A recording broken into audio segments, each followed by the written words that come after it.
Meus irmãos, tende grande alegria quando enfrentardes várias tentações, sabendo que a prova da vossa fé opera a paciência.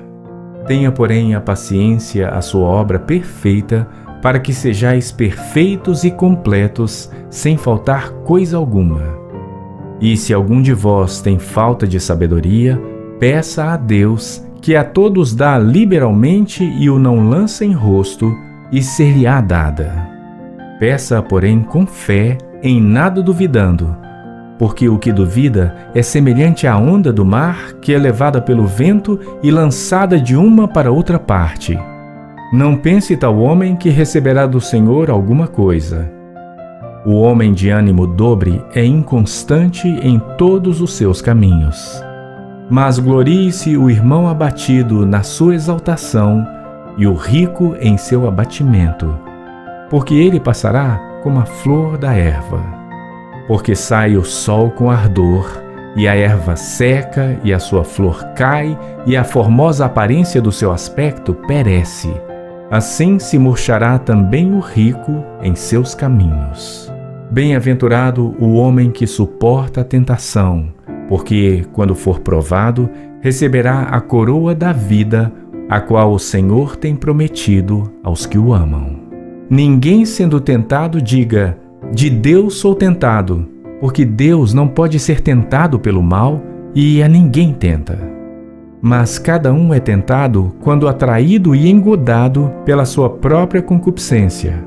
Depois, havendo a concupiscência concebido, dá à luz o pecado, e o pecado, sendo consumado, gera a morte. Não erreis, meus amados irmãos. Toda a boa dádiva e todo o dom perfeito vem lá do alto, descendo do Pai das luzes, em quem não há mudança nem sombra de variação. Segundo a sua vontade, ele nos gerou pela palavra da verdade, para que fôssemos como primícias das suas criaturas. Portanto, meus amados irmãos, todo homem seja pronto para ouvir, tardio para falar, tardio para se irar. Porque a ira do homem não opera a justiça de Deus.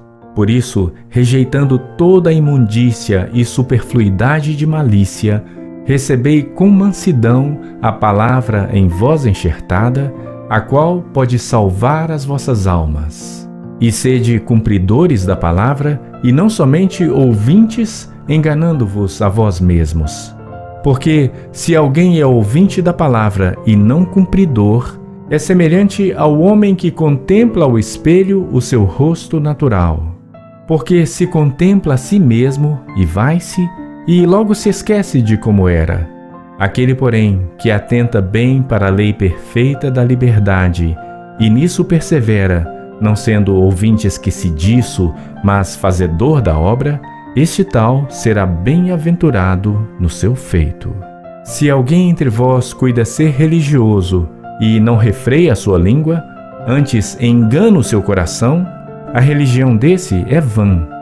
A religião pura e imaculada para com Deus e Pai é esta: visitar os órfãos e as viúvas nas suas tribulações e guardar-se incontaminado do mundo.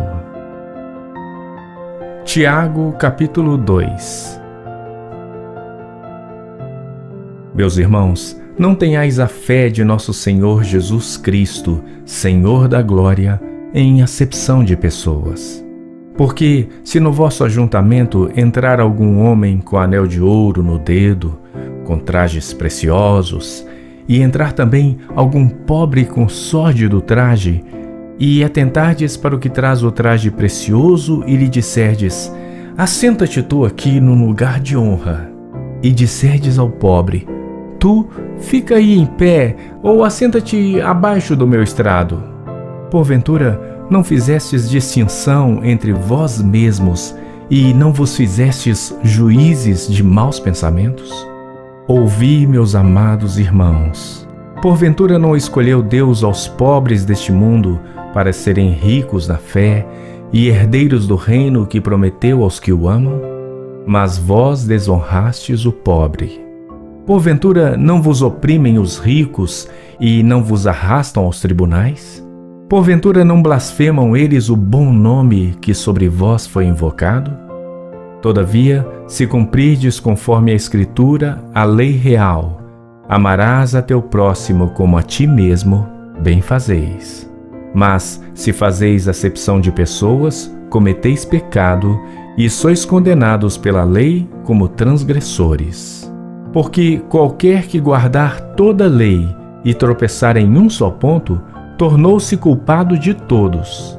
Porque aquele que disse, não cometerás adultério, também disse, não matarás. Se tu, pois, não cometeres adultério, mas matares, estás feito transgressor da lei. Assim falai e assim procedei, como devendo ser julgados pela lei da liberdade. Porque o juízo será sem misericórdia sobre aquele que não fez misericórdia, e a misericórdia triunfa do juízo. Meus irmãos, que aproveita se alguém disser que tem fé e não tiver as obras? Porventura, a fé pode salvá-lo? E se o irmão ou a irmã estiverem nus e tiverem falta de mantimento cotidiano, e alguém de vós lhes disser, ide em paz, aquentai-vos e fartai-vos, e não lhes derdes as coisas necessárias para o corpo, que proveito virá daí? Assim também, a fé, se não tiver as obras, é morta em si mesma. Mas dirá alguém, tu tens a fé e eu tenho as obras. Mostra-me a tua fé sem as tuas obras, e eu te mostrarei a minha fé pelas minhas obras. Tu crês que há um só Deus? Fazes bem. Também os demônios o creem e estremecem. Mas, ó homem vão, queres tu saber que a fé sem as obras é morta? Porventura, o nosso pai Abraão não foi justificado pelas obras, quando ofereceu sobre o altar o seu filho Isaque? Bem vês que a fé cooperou com as suas obras, e que pelas obras a fé foi aperfeiçoada.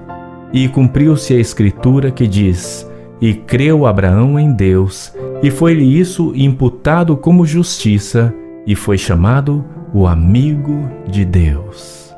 Vedes então que o homem é justificado pelas obras, e não somente pela fé. E de igual modo Raabe a meretriz não foi também justificada pelas obras, quando recolheu os emissários e os despediu por outro caminho? Porque assim como o corpo sem espírito está morto, assim também a fé, sem obras, é morta. Tiago, capítulo 3. Meus irmãos, muitos de vós não sejam mestres, sabendo que receberemos mais duro juízo. Porque todos tropeçamos em muitas coisas. Se alguém não tropeça em palavra, o tal é perfeito e poderoso para também refrear todo o corpo. Ora, nós pomos freio nas bocas dos cavalos para que nos obedeçam, e conseguimos dirigir todo o seu corpo. Vede também as naus, que, sendo tão grandes e levadas de impetuosos ventos, se viram com um bem pequeno leme para onde quer a vontade daquele que as governa. Assim também, a língua é um pequeno membro e gloria-se de grandes coisas. Vede quão grande bosque um pequeno fogo incendeia. A língua também é um fogo. Como mundo de iniquidade, a língua está posta entre os nossos membros e contamina todo o corpo e inflama o curso da natureza e é inflamada pelo inferno. Porque toda a natureza, tanto de bestas feras como de aves, tanto de répteis como de animais do mar, se amansa e foi domada pela natureza humana. Mas nenhum homem pode domar a língua. É um mal que não se pode refrear. Está cheia de peçonha mortal. Com ela bendizemos a Deus e Pai, e com ela amaldiçoamos os homens feitos à semelhança de Deus. De uma mesma boca procede bênção e maldição. Meus irmãos, não convém que isto se faça assim. Porventura, deita alguma fonte de um mesmo manancial, água doce e água amargosa? Meus irmãos, pode também a figueira produzir azeitonas, ou a videira figos? Assim tampouco pode uma fonte dar água salgada e doce. Quem dentre vós é sábio e entendido, mostre pelo seu bom trato as suas obras em mansidão de sabedoria. Mas, se tendes amarga inveja e sentimento contencioso em vosso coração, não vos glorieis, nem mintais contra a verdade. Essa não é a sabedoria que vem lá do alto, mas é terrena, animal e diabólica. Porque onde há inveja e espírito contencioso, aí há perturbação e toda obra perversa. Mas a sabedoria que do alto vem é primeiramente pura, depois pacífica, moderada, tratável, cheia de misericórdia e de bons frutos, sem parcialidade e sem hipocrisia. Ora, o fruto da justiça semeia-se na paz para os que exercitam a paz.